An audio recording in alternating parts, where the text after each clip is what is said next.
नमस्कार, आपका स्वागत है 91.2 NIH हेलो जून में। मेरा नाम है वंशिका और मैं NIE PVD से बेसिक कंप्यूटर की ट्रेनिंग ले रही हूँ। मैं आपका स्वागत करती हूँ मेरी बात कार्यक्रम में। और आज मेरी बात कार्यक्रम में हमारे साथ हैं विकास। तो आज हम जानेंगे उनके जीवन के बारे में, उनके कैरियर के बारे में और उन्होंने किन किन संघर्ष का सामना किया, इन सभी के बारे में उनसे। तो विकास जी, आपका बहुत बहुत स्वागत है हमारे कार्यक्रम मेरी बात में। मैं आपसे अनुरोध करूंगी कि आप अपने जीवन के बारे में हमें कुछ बताइए। सबसे पहले आपका बहुत बहुत धन्यवाद मुझे आमंत्रित करने के लिए, और सभी श्रोताओं को जो सुन रहे हैं रेडियो पर, उन सभी को भी मेरी तरफ से यथोचित अभिवादन और प्रणाम। तो मैं अपने जीवन के व्यक्तित्व के बारे में बताऊं। मेरा जीवन बचपन से ही गढ़वाल में रहा है। मेरा नाम विकास कुकरेती, जो मैं पौड़ी गढ़वाल से बिलोंग करता हूं। और बचपन से मैं पार्शली ब्लाइंड हूँ। बचपन से मेरी आंखों की रोशनी चली गई थी। फैमिली में मेरे 5 मेंबर हैं, और पापा, मम्मी और मेरे 2 भाई, एक बड़ा और एक छोटा। तो हम बेसिकली पहले गांव में रहते थे। धीरे धीरे करके हम वहाँ से सेटल होके फिर हम दिल्ली में आए। दिल्ली में जब पापा फिर जॉब करने लगे ITDC इंद्रप्रस्थ होटल में। पहले गवर्नमेंट जॉब करते थे, तो गवर्नमेंट ने उसे भेज दिया और वो प्राइवेट सेक्टर में आ गए। तो प्राइवेट रिटायर हो गए मेरे पापा। तो उसके बाद हम लोग देहरादून शिफ्ट हो गए। देहरादून में शिफ्ट होने के बाद यहाँ पर मैंने अपनी पहले स्कूलिंग की थी। उस समय हमें NIVS के बारे में नहीं पता था कि ब्लाइंड स्कूल कैसा होता है। मैं नॉर्मल स्कूल में पढ़ता था। तो वहाँ के टीचर्स ने बताया कि आप जाइए, ये ब्लाइंड स्कूल में पढ़िए, क्योंकि आगे चलकर इनको एजुकेशन में बहुत बड़ी प्रॉब्लम हो सकती है। उसके बाद मैंने 2005 में अपना जो एडमिशन है वो NIE PVD में करवाया। यहाँ पर मेरा एडमिशन हुआ। काफ़ी अच्छी यहाँ पर व्यवस्थाएँ रही, और यहाँ पर मैंने अपनी पढ़ाई शुरू की। पढ़ाई करते करते बहुत अच्छा लगा, और यहाँ पर मैंने काफ़ी चीज़ें अचीवल की। इवन मैंने स्पोर्ट्स में भी कई मेडल्स जीते, कई मैं प्रोग्राम्स में भाग रहा। तो काफ़ी संघर्ष भी रहा। एडजस्ट करने में थोड़ा बड़ी समस्याएं आती है, और उन समस्याओं को मैंने अपनी एक हल बनाकर, मतलब एक मजबूती बनाकर आगे बढ़ता रहा। अपने करियर को लेकर आगे बढ़ता रहा। उसके बाद मैंने अपनी धीरे धीरे अपनी आगे की पढ़ाई, ग्रेजुएशन जो है, मैंने जब NIE PVD से 12th किया 2013 में, ग्रेजुएशन मैंने किया श्री गुरु राम राय PG कॉलेज, जो माता वाला बाग देहरादून में है। वहाँ पर एक अकेला ही ब्लाइंड मैं ही था, जो कि सभी साइटेड थे। और सबसे अच्छी बात रही, मुझे कॉलेज के जो मेरे टीचर्स थे वो काफ़ी अच्छे कोऑपरेटिव थे, और पढ़ाई में मुझे बहुत प्रॉब्लम आने लगी थी। एक्चुअली सबसे बड़ी बात ये थी कि वहाँ पर जो बुक्स थी हमें नहीं मिल पाती थी, क्योंकि वहाँ साइटेड बुक्स थी। तो मैंने अपनी जितनी भी पढ़ाई करी, इवन मैंने सारी पढ़ाई रिकॉर्डिंग करके ही सुनी है। वो भी जब NIE PVD से जो रिकॉर्डिंग में लेता था, यहीं से मैंने अपनी पूरी पढ़ाई सुनकर करी है ग्रेजुएशन। उसके बाद 2018 में जब अपनी मेरे ग्रेजुएशन 2016 में हुई थी, तो कुछ कारणवश मेरा एक्सीडेंट हुआ था। 2017 में मेरा एक्सीडेंट हुआ था, जिसमें मैं एक्चुअली कहीं गया था तो एग्ज़ाम पर्पज़ से, तो वहाँ पे मेरा एक्सीडेंट हुआ। तो वहाँ मेरा 1-2 साल बहुत ही दुखद भरा रहा, लेकिन फिर भी मैंने हिम्मत नहीं हारी।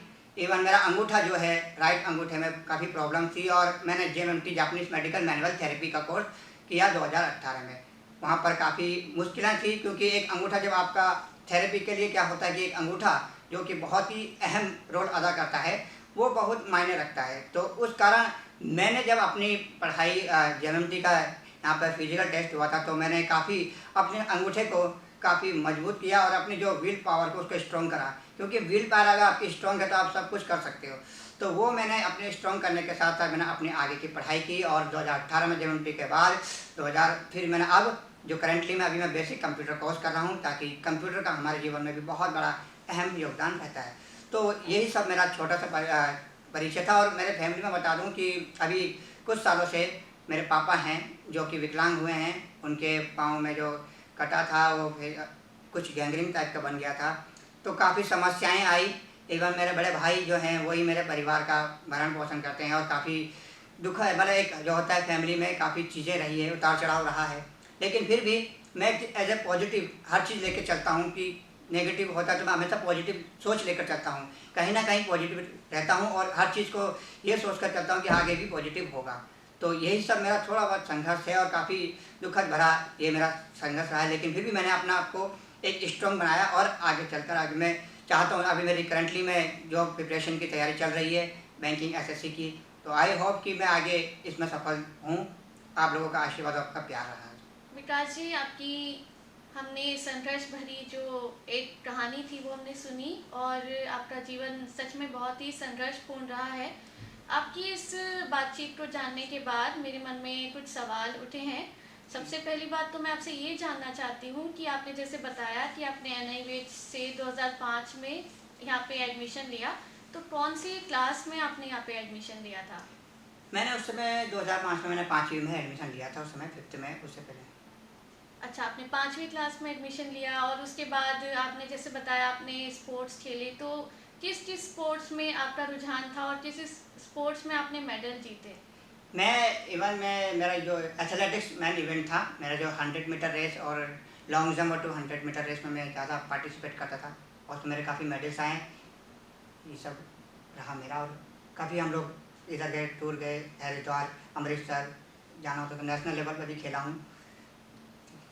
ओके, तो आपने प्रोग्राम्स वगैरह में भी पार्टिसिपेट किया है, तो उसके लिए भी आप कहाँ कहाँ बाहर गए, कैसे कैसा प्रोग्राम था, उसमें क्या किया आपने? प्रोग्राम्स में अभी मैं जो 2018 की बात करूँ तो हम लोग राष्ट्रपति भवन भी गए थे डांस सिलसिले में, क्योंकि मुझे डांस का भी बहुत रुचि है और उसमें मैं गया था राष्ट्रपति भवन। और उससे पहले भी हम लोग म्यूज़िकल प्रोग्राम में जाते रहते हैं, जब भी राजभवन गए थे सिंगिंग मतलब सॉन्ग्स में।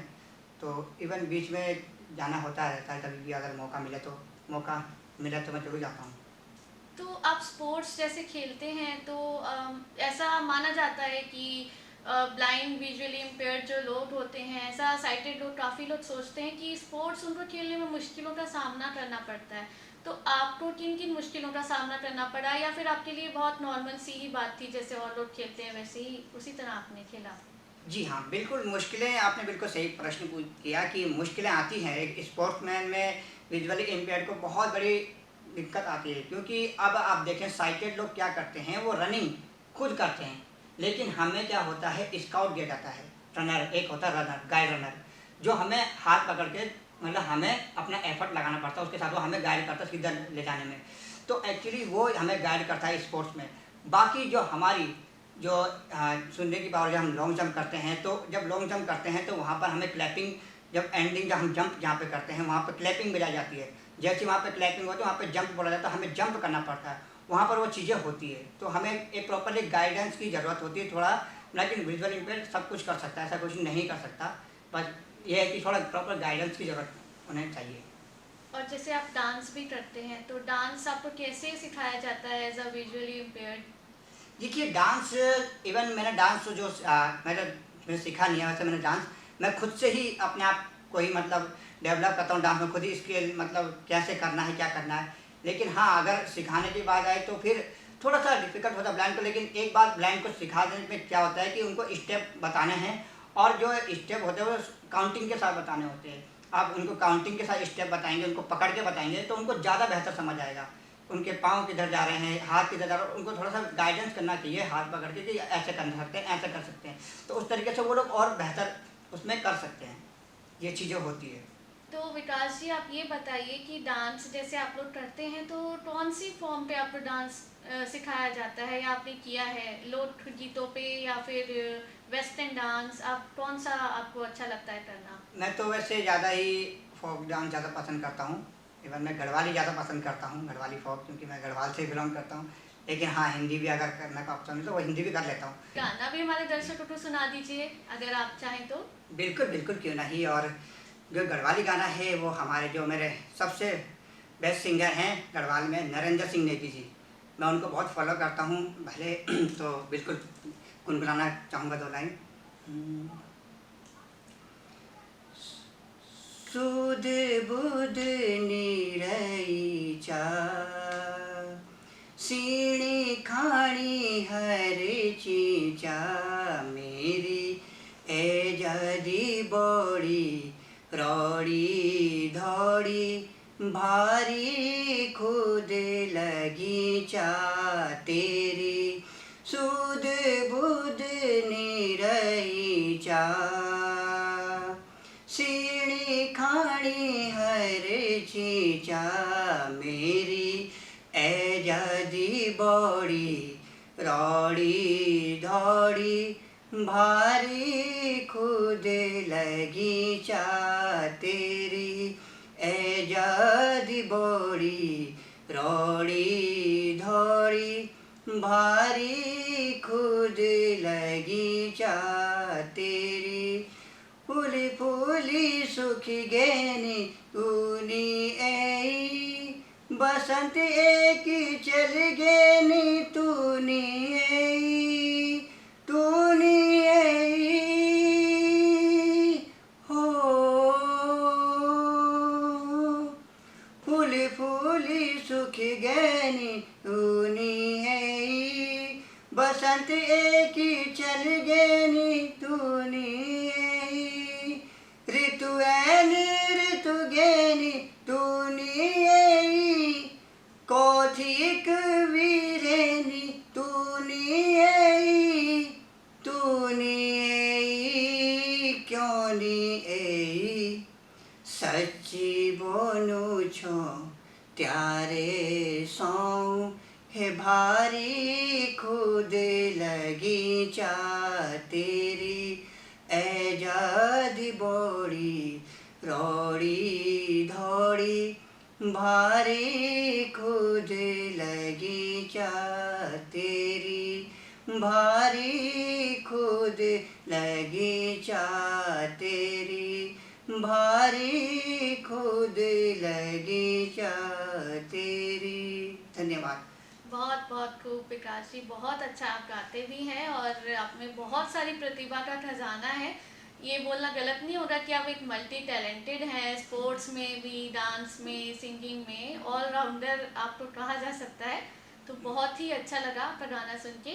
तो अब जाते जाते मैं आपसे यही अनुरोध करूंगी कि आप हमारे दर्शकों को कुछ संदेश दीजिए ताकि उन्हें भी अपने जीवन में संघर्षों को सामना करने का मोटिवेशन मिले। सभी दर्शकों को मेरा एक प्यारा सा संदेश है, कभी भी जीवन में कोई भी कठिनाई आए, कोई भी समस्याएं आए, सबसे पहले कठिनाइयों से भागिए मत, उसका निडरता से आप सामना करेंगे। अगर आप उसकी समस्याओं का सामना करेंगे तो ज़रूर एक ना एक दिन मंजिल आपके कदमों पर होगी।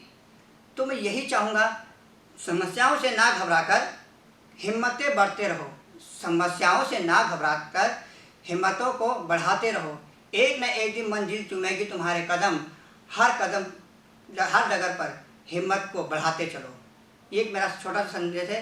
तो आई होप कि आप इस संदेश को जरूर अपने जीवन में उतारेंगे और समस्याओं से नहीं डरेंगे, समस्याओं से लड़कर आप आगे बढ़ेंगे, क्योंकि समस्याएं से जो भागा वो कभी जीवन में विजय नहीं हुआ है। तो समस्याओं का सामना कीजिए, उसका डटकर सामना करके ही आप मंजिलों को अपने मुकाम तक पहुंच सकते हैं, मंजिल तथा अपने मुकाम तक पहुंच सकते हैं। जी बिल्कुल, तो आपने बिल्कुल सही कहा, समस्याओं से हमें डरना नहीं चाहिए। जैसे कि हमारे दर्शकों के लिए भी आपका जीवन एक मोटिवेशन, एक प्रेरणा का स्रोत है।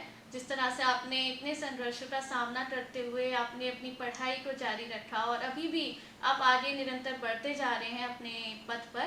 तो इसी तरह से मैं सभी को यही कहना चाहूँगी, आप लोग भी इनके जीवन से प्रेरणा लीजिए और संघर्षों से हार कर नहीं, उनका सामना करके आगे बढ़ते जाइए।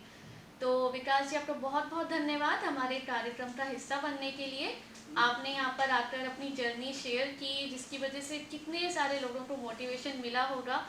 तो आपका बहुत बहुत धन्यवाद, आपने अपना समय दिया और आप हमारे कार्यक्रम का हिस्सा बने। धन्यवाद सभी श्रोताओं। तो दर्शकों, इसी के साथ हम आज का कार्यक्रम समाप्त करने जा रहे हैं।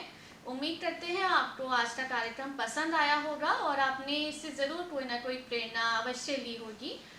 तो आपसे गुजारिश है, ये कार्यक्रम जो है हम YouTube पे भी प्रसारित करेंगे, तो आप हमारे YouTube चैनल को सब्सक्राइब करें ताकि आप कोई भी कार्यक्रम मिस ना करें और आप हर कार्यक्रम का हिस्सा बन सकें और अपनी लाइफ में उस कार्यक्रम से कुछ ना कुछ सीख कर आगे बढ़ सकें। तो लेते हैं आपसे विदा। नमस्कार।